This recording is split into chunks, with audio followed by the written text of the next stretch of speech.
Age of Chaucer 1340 to 1400.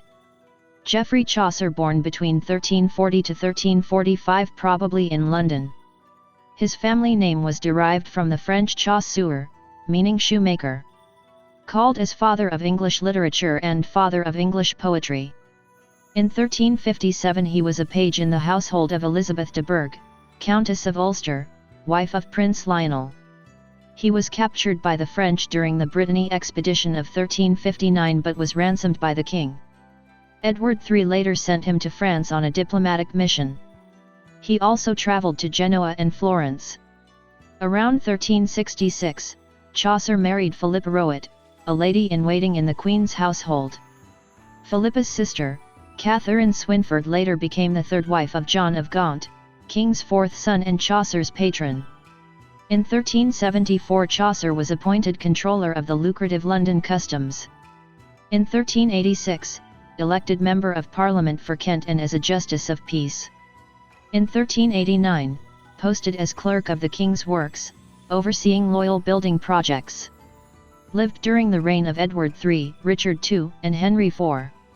He was the first poet to be buried in Westminster Abbey, now known as the Poets' Corner. He is called Father of English Poetry and Grandfather of English Novel. He is called Morning Star of Song, and Morning Star of Renaissance. His period was an age of vibrant political, social, religious, and literary activity. 100 Years' War strengthened the sense of patriotism in England and France.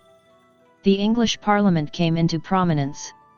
The Black Death broke out in 1348-49, which swept away more than a third of entire population of the country.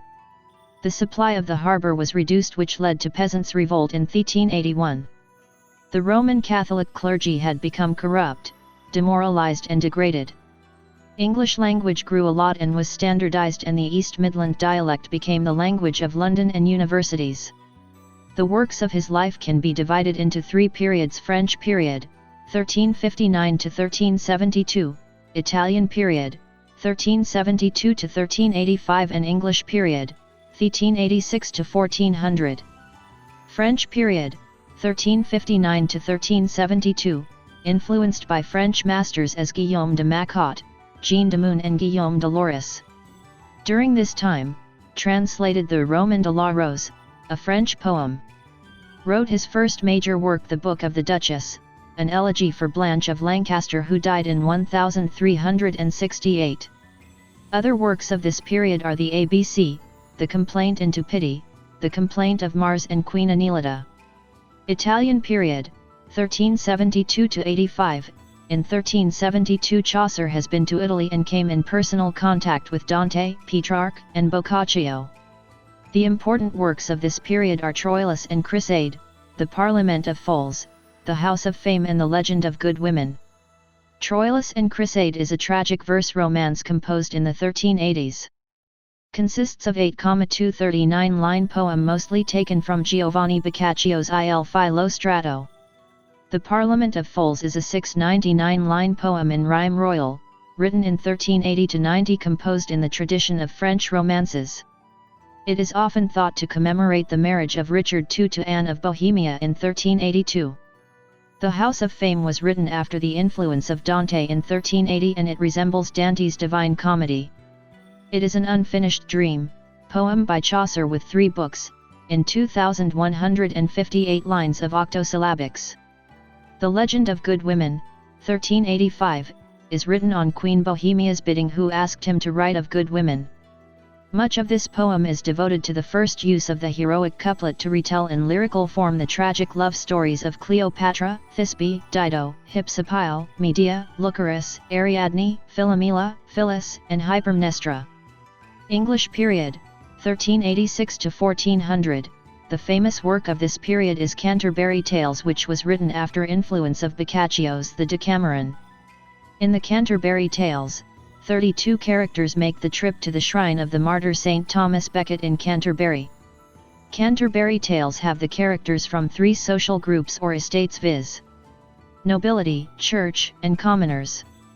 Canterbury Tales consist of the Knight's Tale, Miller's Tale, the Reeve's Tale, the Cook's Prologue and Tale, the Prologue, and the Tale of Man of Law, Wife of Bath's Prologue and Tale, Frere's Prologue and Tale, Summoner's Prologue and Tale, Clerk's Prologue and Tale, Merchant's Prologue and Tale, Squire's Prologue and Tale, Franklin's Prologue and Tale, the Physician's Prologue and Tale, Pardoner's Prologue and Tale, Shipman Tale, the Prioress Prologue and Tale, the Prologue and Tale of Chaucer, the Tale of Melibea, the Monk's Prologue and Tale, Nun's Priest Tale and Prologue, Second Nun's Tale and Prologue, Canon's Yeoman Tale, the Manciple's Tale and Prologue and Parson's Tale. Social unrest and the beginnings of religious movement and the spirit of new learning made other writers too to flourish in this period. They are Langland, voicing the social discontent, preaching the equality of men and the dignity of the labor. Wycliffe, greatest of English religious reformers, giving the gospel to the people in their own tongue. Gower, the scholar and literary man, criticizing this vigorous life and plainly afraid of its consequences. Mandeville, the traveller, romancing about the wonders to be seen abroad. Outside of England, the greatest literary influence of the age was that of Dante, Petrarch, and Boccaccio, whose works were very prominent in Italy, which profoundly affected the literature of all Europe.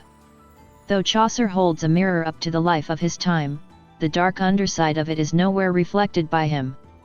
He mastered the difficult 14th century English and made it easier. For more videos, like, share, subscribe. Thank you.